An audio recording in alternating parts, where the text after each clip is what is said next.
President Trump's recent office appointments had the country in an uproar. Stick around because we're going to be covering that in just a little bit. Also, what do real estate, crypto, and artificial intelligence have in common? We're going to touch on that today on the $1 Million Mind podcast.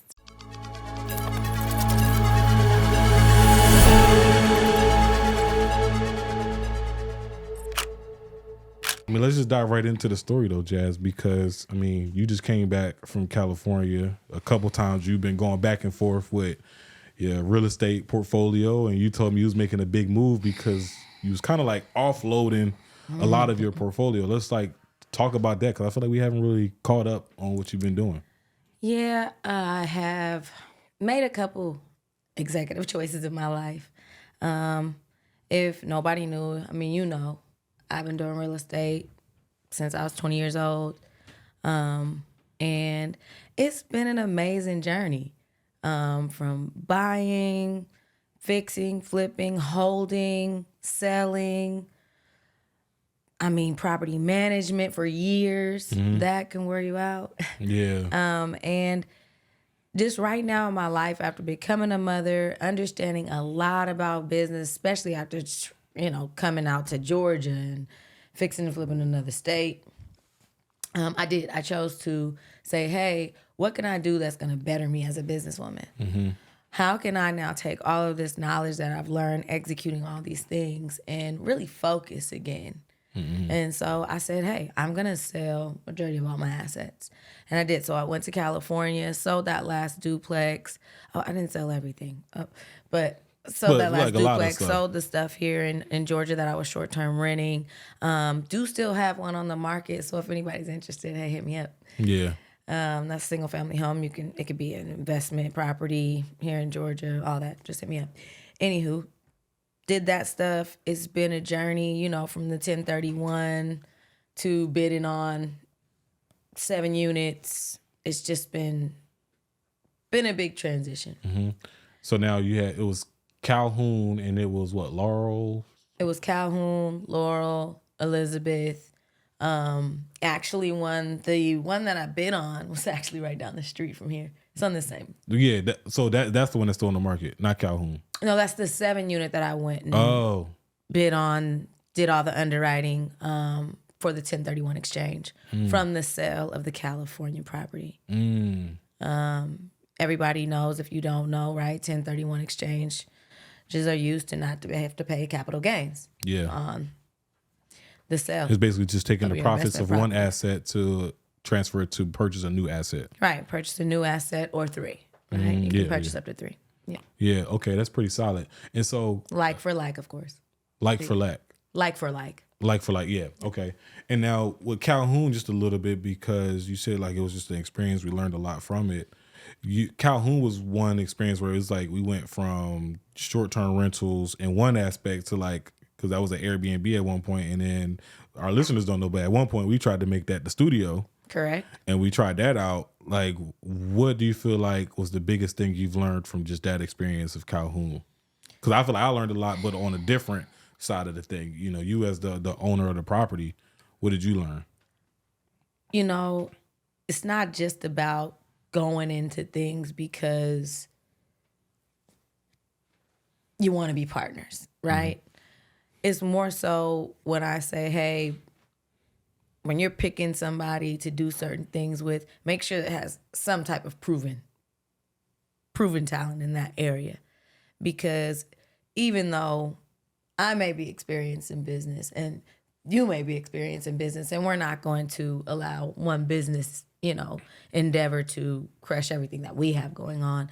It might for the new person in business, because you need to make sure that those people have had some experience in that area and are game and able to execute on that side of things. So I learned that don't be too desperate, even though desperation is on you, you know? And that was for me as a business person, because then you're putting more on the other person, you're putting more on yourself, and it's usually probably gonna be a flop. Do I feel like it was a flop? No, I think that we learned a lot as business partners, because we get to continue on with what we're doing. But do I feel like it was the best choice for me to do in real estate? Maybe not. But again, I do think that we still learned what we needed to.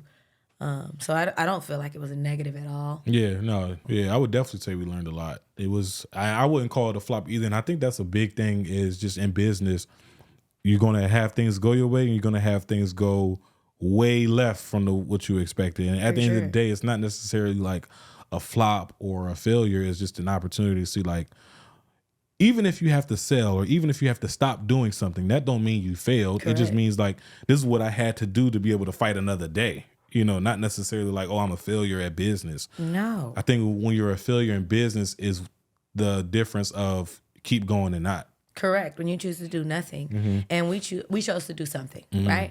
And outside of us, even just, you know, from when you're talking about just me in real estate, hey, when you're in real estate right now, you have to be able to have multiple exit strategies. You know, whether you rely on 2 or 3, whether those aren't working, you know, from the previous market to the next market. And essentially that's what happened, right?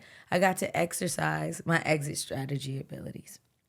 And inevitably, it still sold, still made money, still blessed another person, and still got to live out my dreams of regentrification in my submarket. So, I don't know. Yeah. It was great. You told me you was able to document the part of the journey of the California process. Yes. It was wild, you know, from going to California, having to get Section 8 tenants out, put the home up for sale, having, you know, the other tenants. I mean, in California right now, they're redlining that area. You know, it's going to look completely different in the next 2 years now. I can honestly tell you that businesses are booming, things are changing, but, you know, small investors, they got to kind of go a little bit. And so went out there, did that, came back here, signed off on the sale of that property. When I was here, it was pretty cool because I got to sign off on that property in Laurel, right?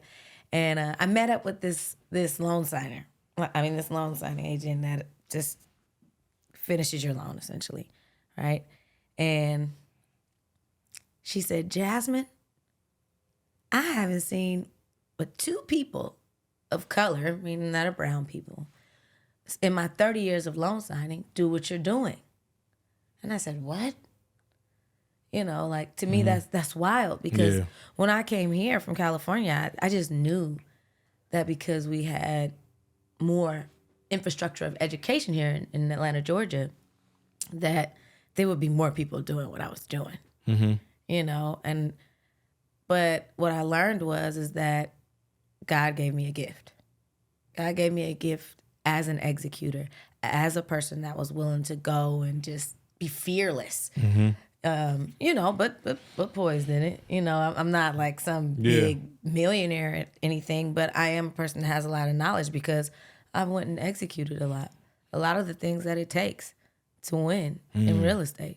Whether it's, like I said, fixing and flipping, buying and holding, dispositioning, being a broker, hey, firing agents, becoming an agent. Yeah, you really did do a lot of different exit strategies too. And like briefly before we move on to the next part, you know, do you feel like that's important to win as a real estate investor is being versed in multiple exit strategies? Or do you think that it's important for investors to find one strategy that they're really good at?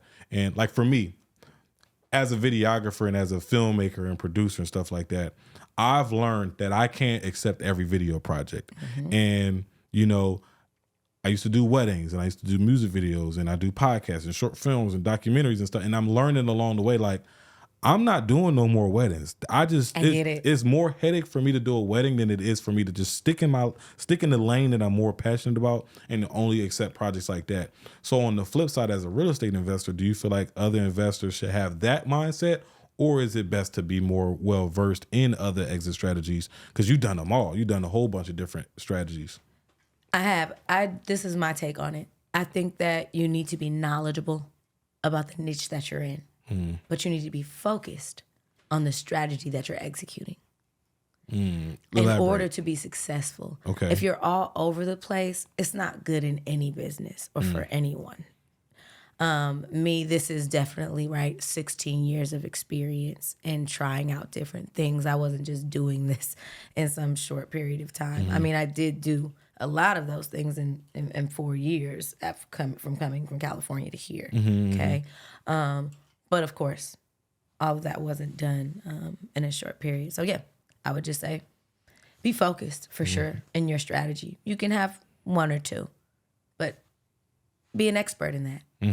Be knowledgeable about it all. And partner. And if you are going to try something, I'm assuming, like, if you're focused in X strategy and you got an opportunity in B strategy, it might make sense to partner with It might. someone who is well versed in that strategy, so you don't have to. I think that is great insight. Yes, to do just. I mean, that's what we did essentially. Yeah, I mean, yeah. That's what we did essentially. I mean, you're great in production. I wasn't. I wanted to actually see what it was like partnering with creating a content studio because I have no knowledge of that, but I do have real estate, right? And so, yeah, that it was great, and it continues. And it continues because it is a good partnership. Yeah. Do I necessarily think you need to partner on every aspect of real estate? No. I don't believe in pulling people down with you all the time. But partnering is an exceptional way of getting things done.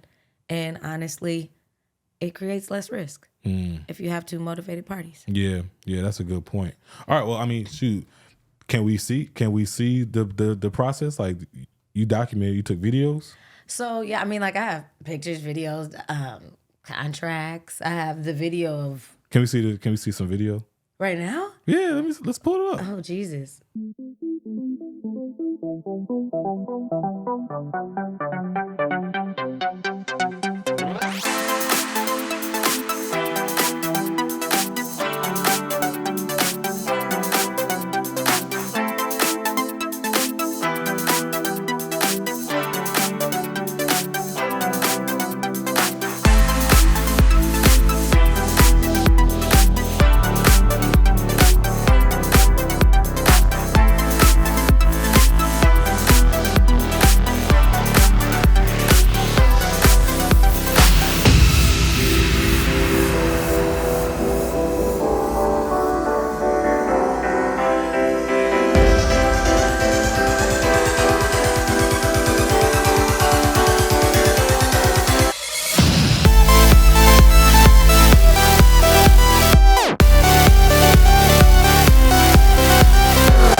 Did you have? Oh yeah. When you we went, just refinanced this other one. I forgot. you refinance So what? talk about exit strategies. Yeah, okay. We're talking about exit strategies, right? So boom, remember I still own Laurel. So Laurel at Fix and Flipped learned a lot about myself. And I think that these 4 years taught me a lot about me in business more than about business. Oh, good. You got to dive into that. What did it teach you about you? It's like, you know, where you know these things and you keep hitting the nail. It was more so like, yeah, this is it. We're not doing that anymore. For example, I partnered on Laurel, okay? And I did that with a family member. And what I learned is that all partnerships aren't great partnerships. Me and you, our partnership has been great. When they say, like, don't mix business with pleasure, it really takes a level of emotional intelligence to actually mix business with pleasure from both sides. Successfully, you mean? Correct. Or, got you. I'll never do it again. I think that is a rule and a boundary that I've made for myself. And with that, it's allowed me to be a lot more focused. So with Laurel, with having a child, doing business with the father of my child, just being an emotional wreck too after having a kid. You've got to be really wise about the foundation, and then also what your business looks like. Mm-hmm. So yeah, I learned a lot about me, what I can tolerate, what I can't tolerate in business and in my personal self. And I think that's the biggest part of being successful. I mean, we see a lot of small businesses that just can't get out of the rut. Why? Because a lot of times it's personal. You can't get out of your personal rut. You can't get out of your personal rut of creating boundaries that you're not going to go back to, where you're actually going to go to, and what it's going to take to get there. Seriously. And yeah, I can't be that emotional or I would never be successful. Yeah, you got to be logical in real estate. Yeah, I mean, you really got to be logical in any type of investment.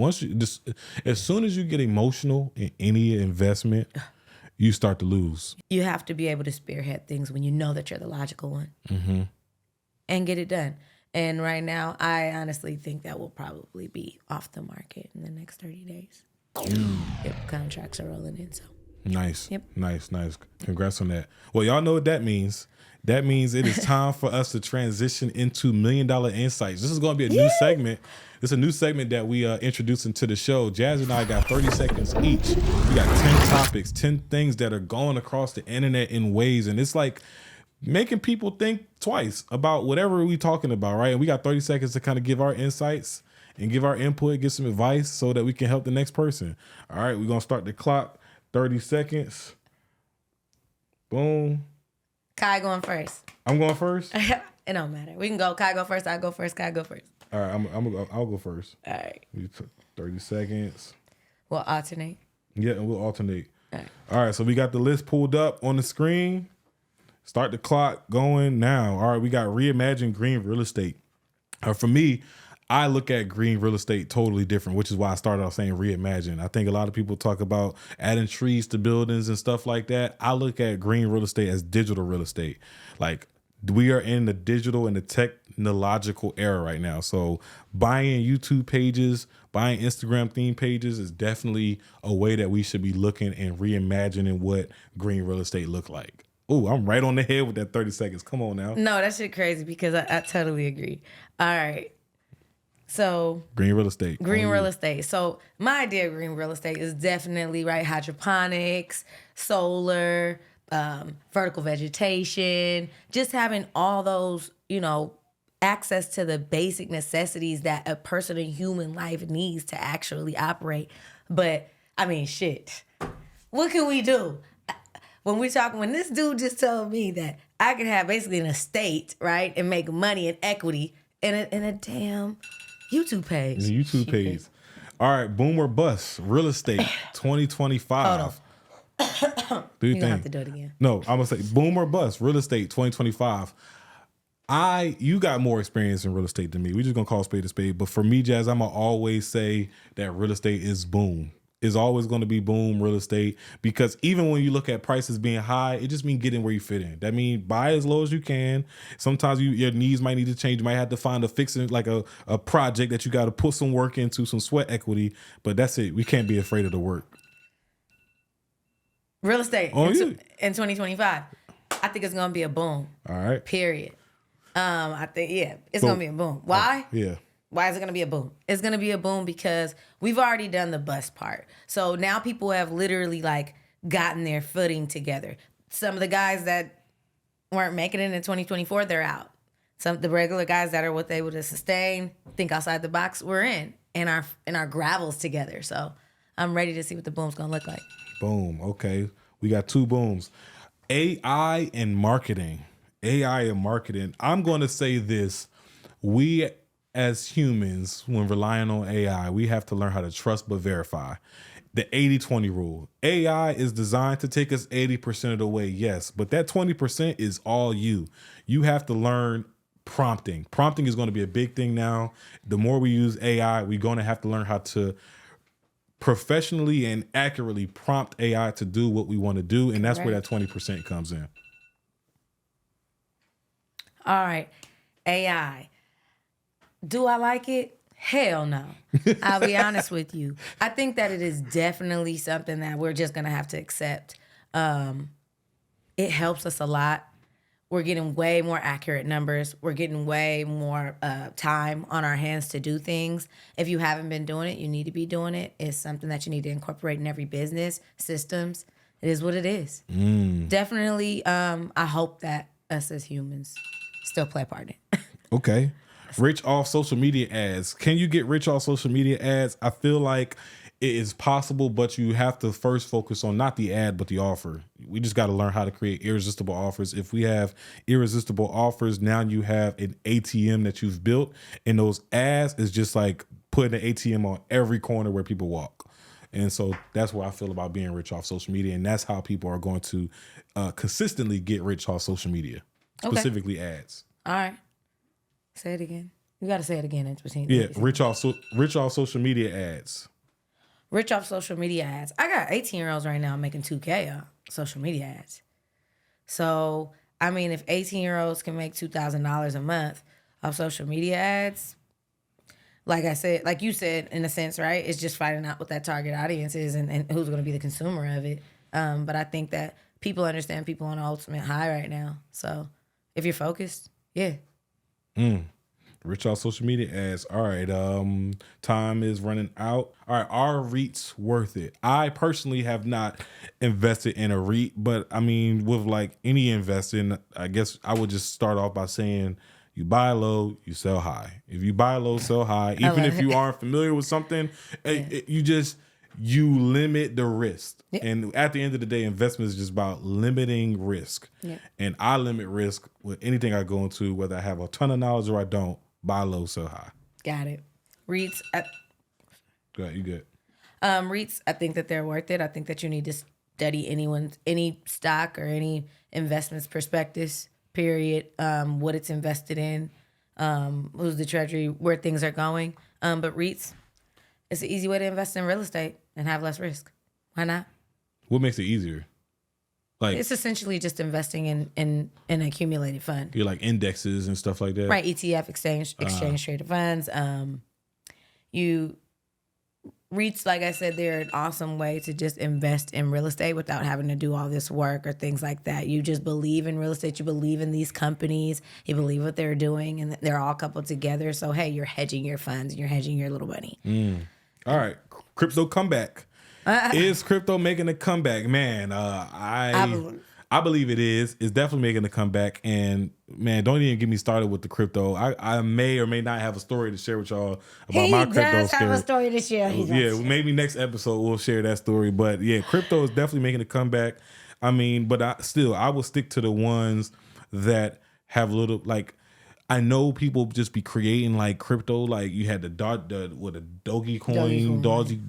or whatever, like, and these ones that kind of like fall off. I will still stick to like the ones that are having some like sustainability, like Bitcoin, Ethereum, maybe Dogecoin. I'm not really too familiar with that one, but if I was to get back into crypto, it's definitely through Bitcoin or Ethereum. Got it. Yeah. Got it. Crypto. I think crypto is definitely the way to go. I think that it's a currency that the banks are backing, Square's backing, large company. I mean, it's here. It's here. It's alive. It's now. There's no where it's going. It's not going anywhere. So definitely invest in it. Crypto is it. One thing about the world is you can't be scared of it. Crypto's here.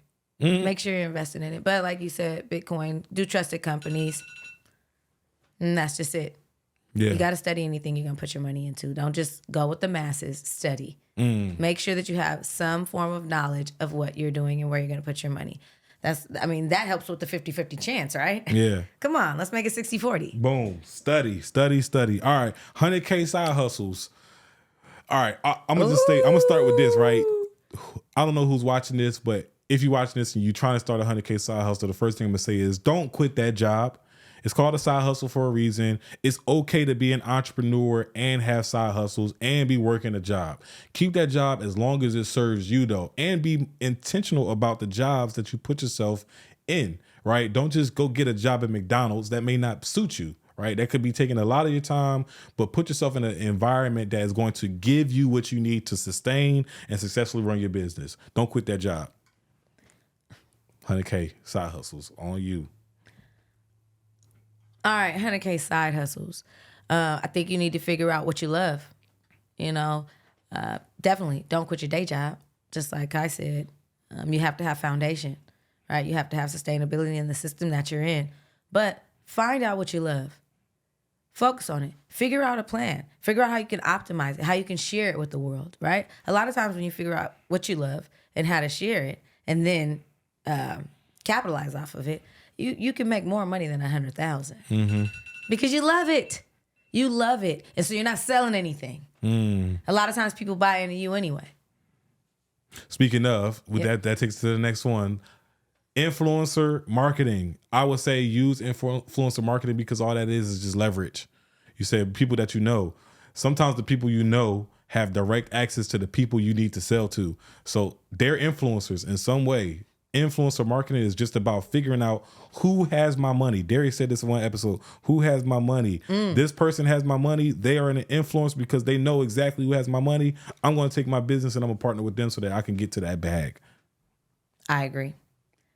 Everybody has a different talent. Yeah. I'm serious. Like I say this all the time. I'm all into gifts. I'm all into developing people, purpose, and portfolio. So influencer marketing is big. You're never gonna be the sales guy, the worker, the teacher, all in one. I mean, fine, you may be gifted, but even then, you still need an influencer. Today, if that's their niche, why not give them the ball? Hand them the ball and let them make you money. Put it back into the ecosystem. Everybody's making money. Pass me the ball, coach. That's right. I may not be good on camera. He crazy. All right. Day trading versus long-term trading. Oh, that's me. I'm taking the experience. Go ahead. Start. All right. Day trade versus long-term. I think you got to do both. Like I said, you know me now. I think everybody knows me. Foundation. And then, hey, let's get a little risky over there. Let's see what money we can make today, right? And what we believe in today. Because everything has a trend, right? As long as you're following some type of strategy. So make sure you're following the high of the day. Make sure you're looking at charts. Make sure you're reading candlesticks. Do something. Follow some type of strategy. But yeah, long-term, blue chip stocks, all day. All day. I'm going to say the same thing. For me, I'm no pro trader, but when I do dabble, I always start back with, let me go into the foundations. I'm going to do these long-term trades first. And once I get my feet wet again, I feel confident, then I'm going to go into some day trading. But I feel like if you only do day trading, you are setting yourself up to be greedy. Correct. You should take those first. Even if you are winning in the beginning too. I agree. You just, I got all these wins. I just made 60,000 day trading. Boom, I'm about to put 45, 50 into this next day trade to get 100, 200. Then that's when you get humbled real quick. All right, that wraps up our $1 Million Insights, Jazz. How you feel about our first $1 Million Insights? I feel like that was pretty fun. It was pretty cool. It was pretty fun. I like the intensity. Yeah, it was intense. I felt like I had to get my thoughts together very fast, which I kind of like because it brings me back to just kind of like thinking quick on my feet. Kind of remind me of sales. It does, and I don't like sales. It's funny because I just naturally speak fast, but when I have to think so much in depth, I was really on the spot. I feel like maybe I should do a little bit more homework, but I liked it. Yeah, I liked it a lot. It was definitely fun, and now we are transitioning to our hot take debate, and that hot take what we shared about earlier was President Trump's newest appointments in office and bullshit. You think it was bullshit? Huh? You think it was bullshit? Definitely. All right. So first, I'm gonna be honest. I don't know who this Joel Osteen guy is, but when I saw McMahon, first I'm like the heiress of WWE McMahon. Like, dude, what's she got to do with education? And then Joel Osteen again. I'm not familiar, but I'm assuming because of the uproar, this guy may or may not have experience in healthcare. What are your thoughts on that? Because you got some strong ones. It sound like. Well, he appointed Vince McMahon's wife for the Board of Education, right? And then essentially, right now, the Congress just tried to say they put an initiative out that they're going to cut the Board of Education now, right? I think it's a mockery what he's doing with our tax dollars. Literally, our elders are like, "What the hell is going on?" But essentially, Trump is enacting his plan. Medicare, he wants to privatize Medicare, so that's why he put Joel there. You know, What would that look like for us though? About on both sides, privatizing Medicare, and then also cutting and damn the near board of education. privatizing school too. Yeah, okay. Meaning either you work, you're a business person, or you a bum. I'm just being honest. It really sucks. He's cutting out the middle class. It's no longer about white and black anymore. It's, are you able to pay $1,300, $1,600 for your 2-year-old to go to school? Are you able to stand, work, do business? I mean, hell, Trump is just like this. Even if you're in a wheelchair, you should be able to make money, right? I'm being honest. Yeah. Which just isn't reality. So, I mean, with his appointments, it's really a slap in our face. But you better focus and make as much liquid as you can with some of the laws that he's actually putting out. For example, right now, Trump is trying to put out 100% bonus depreciation, which I think is awesome. You know, but I'm a businesswoman. A lot of people are not. So it also teaches you that, hey, this system in this world was built on business. Your Social Security number is an entity. Stop playing. Stop fucking playing, y'all. It sucks. We have to stop talking about, oh, Vince McMahon's wife. That we have to really see what's going on and just stop crying about it. Yeah. It's a joke. Let's play the game. Play the game. Play the game.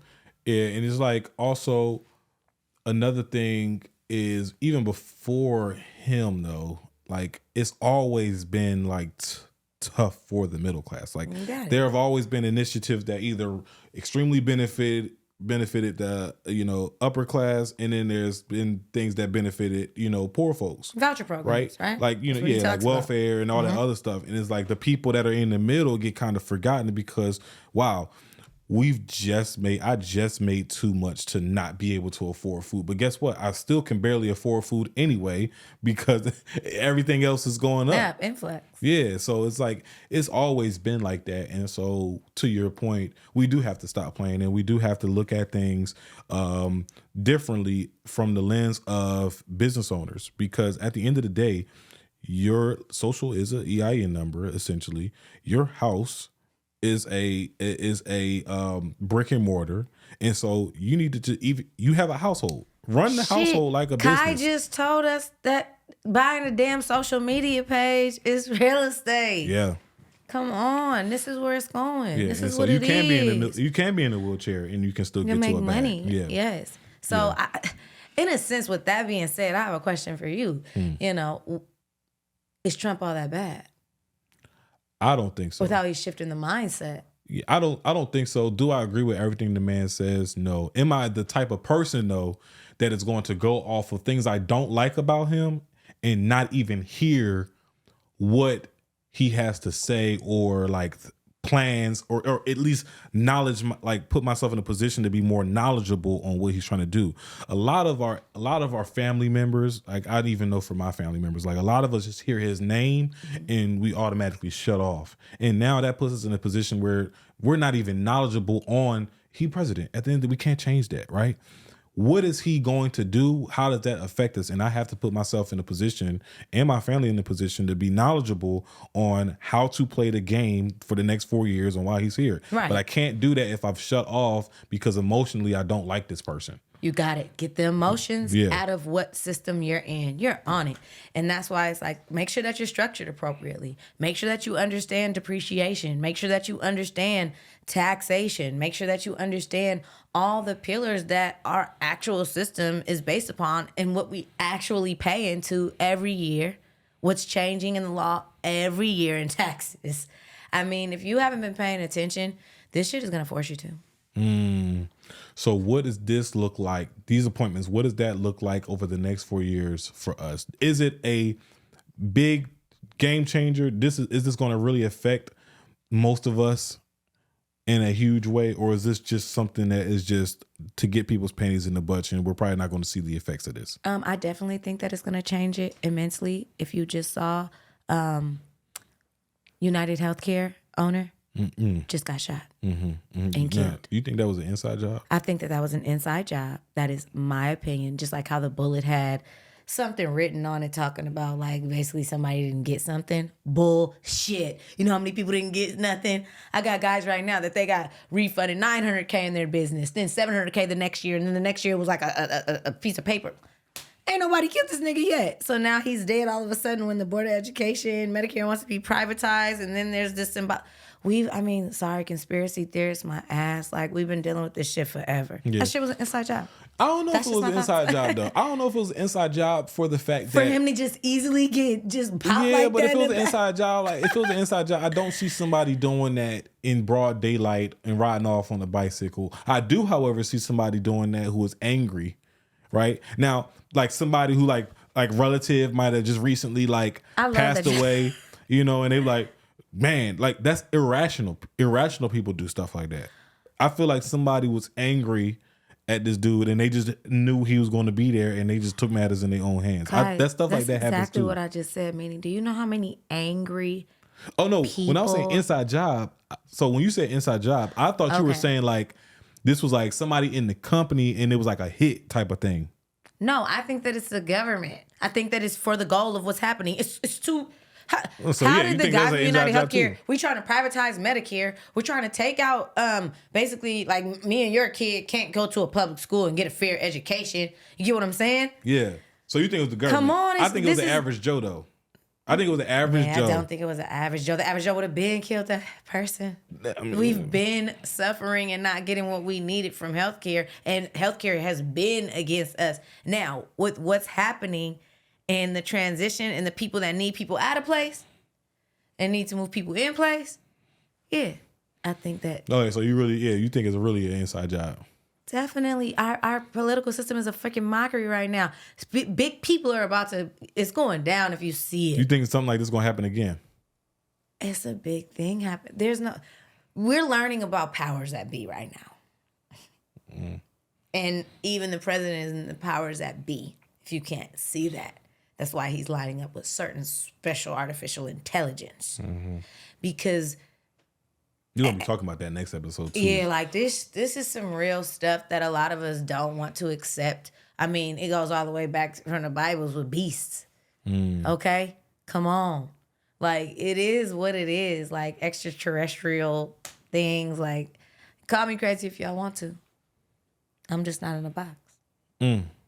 All right, well, that wraps up our hot take debate. Y'all tell us what y'all think, right? Is this an inside job, or do you think that this was just the average Joe? Like I said, I think it's an average Joe. Jazz think it's an inside job. Call us conspiracy theorists all you want, but we would definitely want to hear your feedback. Leave a comment below on what you think. That was our hot take debate. And now we get to transition into the on-the-spot challenge.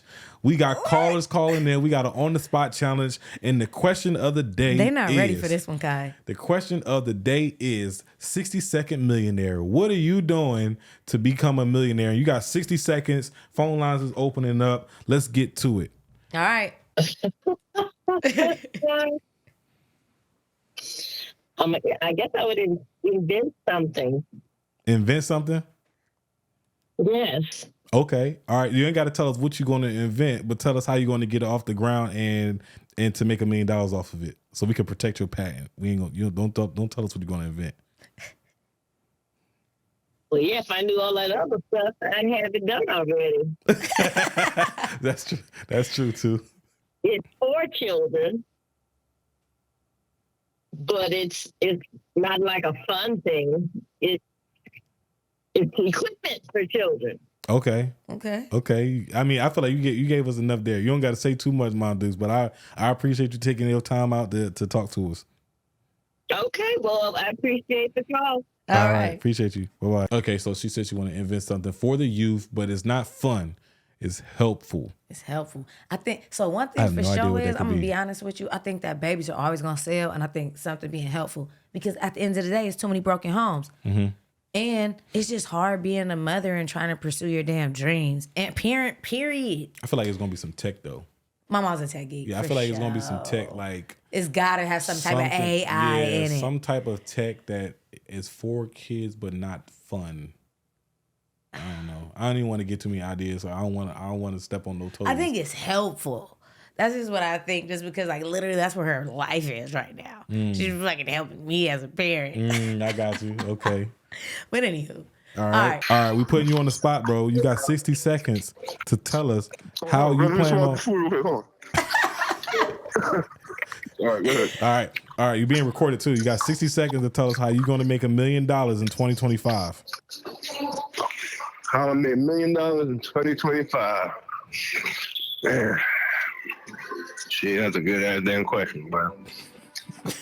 How you doing it, Yeah, bro? I'm gonna go ahead and continue doing what I'm doing, man. Grinding and making it work. That's it. Okay. Yeah, I mean, that's a good answer. So, all right. Is there anything you got to do differently than you're doing right now? What I'm doing right now? Not really. I think just taking step by step, really, man. The blood is in his gut. The blood is in his gut. Mm-hmm. Hey, bro, I appreciate you chopping it up with us, all right? All right, my brother. All right, bro. Peace out. You know, niggas gonna just keep grinding too. So what do you think is going to happen to the average? I really want to know. Like right now, weed is almost legal in every damn state. I mean, I'm sorry, I know not associating this with TJ, right? Yeah. But like, what the hell is about to happen in the next 10 years from California having to have all electric vehicles by 2032 to cryptocurrency to niggas still grinding? Like, I'm trying to figure out $1 million in 2025 how still are those grinding. three related? How are they not related? With the electric vehicles, crypto, Yes. and grinding. For example, you got bums on the street. When I was just coming here, a white man came on Fulton Industrial with a sign that said, "I need help to buy a gas heater." How to keep it and get some money? He gonna grind. How's he gonna make his $1 million in 2025? Shoot, he got grind, bro. He grinding, huh? He out there. I'm saying he got it. He out there with that sign. No. He got to get from out there. No, I know. He got to get from out there. Sometimes you got to get off of the street and you got to get into a room. That's all it is. It's like, This is a real topic. We need to have a conversation yeah, you got to about get off the street and into a room because, listen, you should take that money. Granted, you got to eat, but also you can go into like a Goodwill and get you something that just to put yourself together a little bit and walk into rooms that you feel like you should be in. Man, and play the part. It's true. Fake Like, it till I you make get it. it. I really think we need to have a segment on that. Not just for like, man, they're never gonna be able to see this shit. Like Not certain unless we people are walk never on the street gonna and show be able to them, see. but I know. or they use it on governing phones. Yeah, I'm done with them. I'm done with that topic. Yeah. Second start just now. Yeah. 60 seconds start now. All right, I plan on this commercial spot to make $1 million. You plan on owning a what? 50 apartments. Oh, okay. Like an apartment Commercial. complex. Yeah, commercial. Commercial real estate. Call me when you're ready. I'm ready. He said he ready. All right, we'll schedule a meeting soon. He not playing no games. I mean, 2025 is next month. I know, it's on. He trying to get to it. Hey, ready? Hey, Nafis, you kind of breaking in and out on us, bro, but I'm going to call you after we done to chop it up with you. That's a bet. All right, bro. right. Appreciate you. He want to buy 50 units. So the grind That's is real. I would say that's grinding. The grind You is know, you real gotta from grind to get 50 PhDs right now Yeah, you to got to getting grind 50, to get 50 units. getting 50 doors. So, So, all right, message of the day is the grind. all right, 60 seconds, Kai. What? 60 seconds. How to become a millionaire in 2025. Let's go. 60 seconds and 25. All right, like I said, my biggest thing is irresistible offers. You come up with an offer that is irresistible and something that you are passionate about, whether it's videography, real estate, stocks. You create something that adds value to other people and you rich, because at the end of the day, people love who help them make money. So if you can find a way to help people out of the position at the end now, you create an offer around that, an offer that is irresistible, that either makes them money or gets them from A to B, right? And then you run ads on that. It's true. And then boom, you create a funnel that brings people, like, you know, imagine like a funnel. You got a whole lot of people, and then you're just trying to funnel it down to the target person, and you just create and run ads to that funnel, and then you go through a process, and then those people that come on the end of that funnel are your customers, but are also people that you can sell to twice, 3 times, 4 times over. And so that's my advice. For me, 60 seconds, millionaire in 2025. Focus. Get centered in your mind. Mm-hmm. I don't think you could ever make $1 million if you yourself doesn't know, like you said, if you can't find that focal point.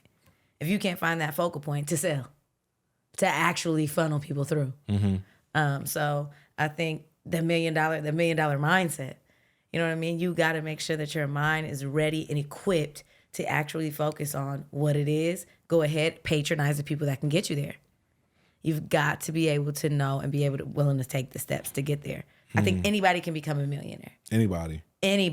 You just have to get focused, centered, and aligned, and then be willing to take the risk. Yeah. Yep. And get with the people that are going to get you there. Yeah, that alignment part is big. Because kind of like what my dad was like, he's saying play the lottery, but he also did say something big was the manifest part. That was the biggest part. That was the biggest part, because you also have to put in a level of manifestation to this too. Like, you got to really see it. It's not believing, because believing in something is something that you have not seen and you don't know it to be true. Correct. You got to know it to be true, which means you have to dive deep into yourself, and you got to manifest to where you've seen yourself touch $1 million. You've seen yourself live the life that you want to live, because you have become this millionaire, billionaire, trillionaire, whatever in there. Right. You got to get out of your own way. Yeah. Whether you know, like, I don't care if it's a candy business.